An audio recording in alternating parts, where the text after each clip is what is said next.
Bom, então vamos lá. Primeiro, vamos tentar entender o que se entende por cura, tá?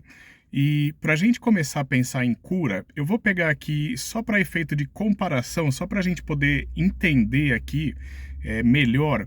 Vamos pegar para efeito de comparação uma outra doença, tá? Então vamos imaginar aqui o seguinte: a pessoa que tem a doença diabetes, tá?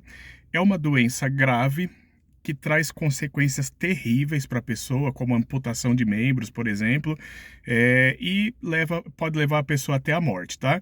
Então é uma doença muito grave, tá? Eu acho que existe um consenso já entre os médicos e as pessoas entendem muito bem isso, que o diabetes não tem cura, é uma doença incurável, não é? Porém, existe dentro desse mesmo consenso a consciência de que a pessoa, mesmo sendo portadora do diabetes, mesmo sendo uma doença grave, com consequências terríveis e que pode levar à morte, a pessoa consegue viver bem mesmo sendo diabética, não é? Não é porque ela tem o diabetes que ela precisa sofrer essas consequências, como a amputação, por exemplo, que foi citada, e não precisa morrer, não é?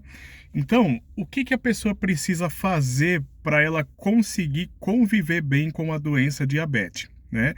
Eh, Ela precisa tomar o medicamento e se ela adquirir alguns hábitos de vida melhores, ela consegue viver praticamente como se fosse uma pessoa que não tem diabetes. Então, por exemplo, tomar o medicamento correto, praticar atividade física, né? Fazer uma atividade aeróbica, principalmente, e fazer, por exemplo, uma atividade de musculação, uma atividade de força, e cumprir uma dieta à risca, né? Então, praticamente o diabético ele precisa evitar. Eu sou leigo no assunto, não entendo, tá? Mas praticamente o diabético precisa evitar carboidratos simples, né? Que são aqueles de alto índice glicêmico, né? Que você come e já vira açúcar na hora no sangue, né? Então, resumidamente falando, o diabético tomando medicamento, praticando atividade física e tendo uma dieta adequada, ele consegue viver muito bem, quase como se ele não fosse um diabético, correto? Então a gente concorda com isso. Porém, a pergunta e o ponto aqui é o seguinte: essa pessoa que tem o diabetes, se ela praticar todos esses hábitos aí necessários para ela viver bem, se ela fizer tudo certinho, ela vai passar a ser igual uma pessoa que não tem o diabetes? O diabetes vai sumir do organismo dela e ela vai passar a ser igual uma pessoa que não tem diabetes? Vai. A resposta é o quê? Não, não vai, né? Então, quer dizer, partindo desse princípio, a gente pode dizer que o diabetes é uma doença que não tem cura, porém a pessoa não precisa morrer disso. A pessoa não precisa sofrer as consequências dessa doença, mesmo ela sendo portadora da doença. Então ela consegue viver bem mesmo sendo diabética, correto? Mas não vai curar, ok? Então, vamos transportar isso para a dependência química, tá? Então, é praticamente a mesma coisa, tá? A dependência química, vamos partir do princípio e o ponto está aqui. Vamos entender uma pessoa que não tem dependência química, ok? Uma pessoa que não é portadora da doença, né? Vamos colocar aqui o termo técnico melhor, né? Do transtorno da dependência química e do alcoolismo, né? Porque lá no CID é transtorno, né? Transtornos mentais decorrente do uso de substâncias ou decorrente do uso de álcool, né? Então vamos imaginar o seguinte: a pessoa que não tem dependência química, ela não tem alcoolismo. Essa pessoa, e é curioso falar sobre isso, normalmente quando se fala sobre isso, muitas pessoas levantam a mão para falar o contrário, mas assim, ó, vamos lidar com a realidade, tá? Eu não estou dizendo que isso seja certo, eu só estou explicando como que funciona a realidade.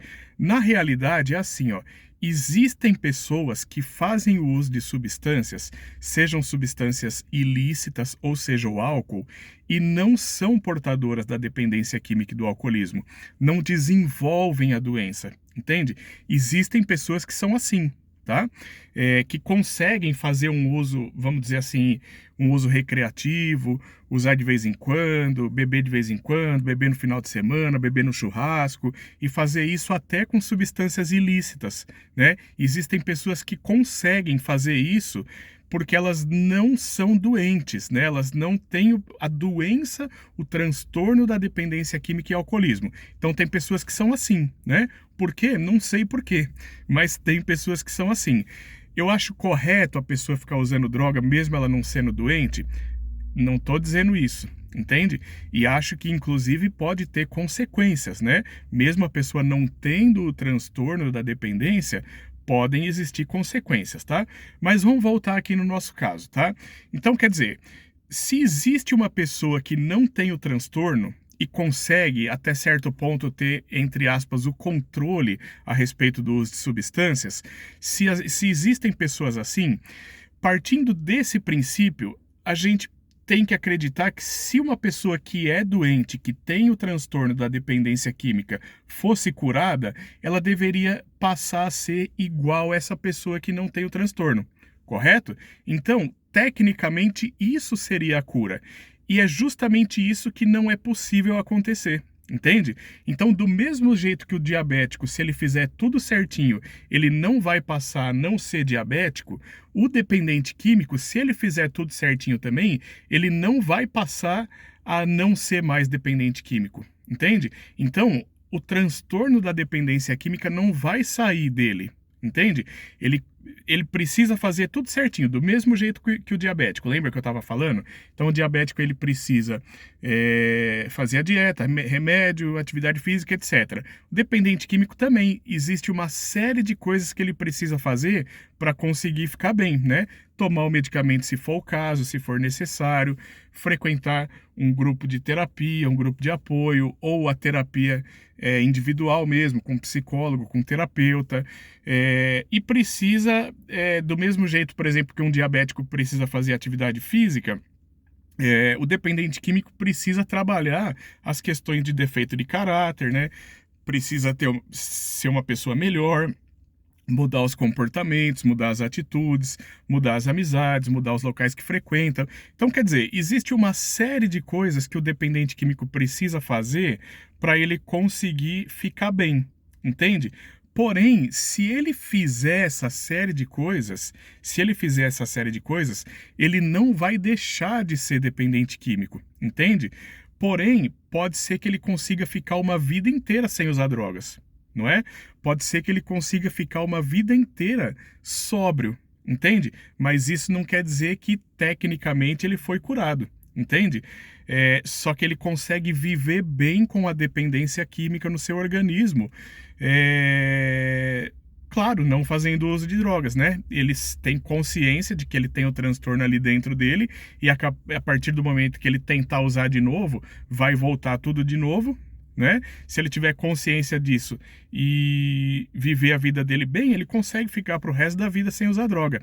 Aí vamos imaginar uma pessoa que ficou o resto da vida dele sem usar droga, sem ter problema com isso. Você imagina que ele ficou 10 anos, 20 anos, 30 anos, 40 anos, 50 anos sóbrio, e aí morreu por outro motivo, né? Por, sei lá, por acidente, por causas naturais, morreu de velho, sei lá. Aí você pode olhar para a vida dessa pessoa e falar: nossa, ele tinha dependência química, mas não morreu disso, né? Acho que ele foi curado, não é? Então, quer dizer, partindo desse princípio, a gente pode dizer que sim. Se a pessoa conseguiu viver uma vida inteira e não usou mais droga, ele foi curado. Porém, se ele voltar a usar droga, o transtorno tá lá. Ele não vai conseguir ter o controle igual uma pessoa que não é doente, ok?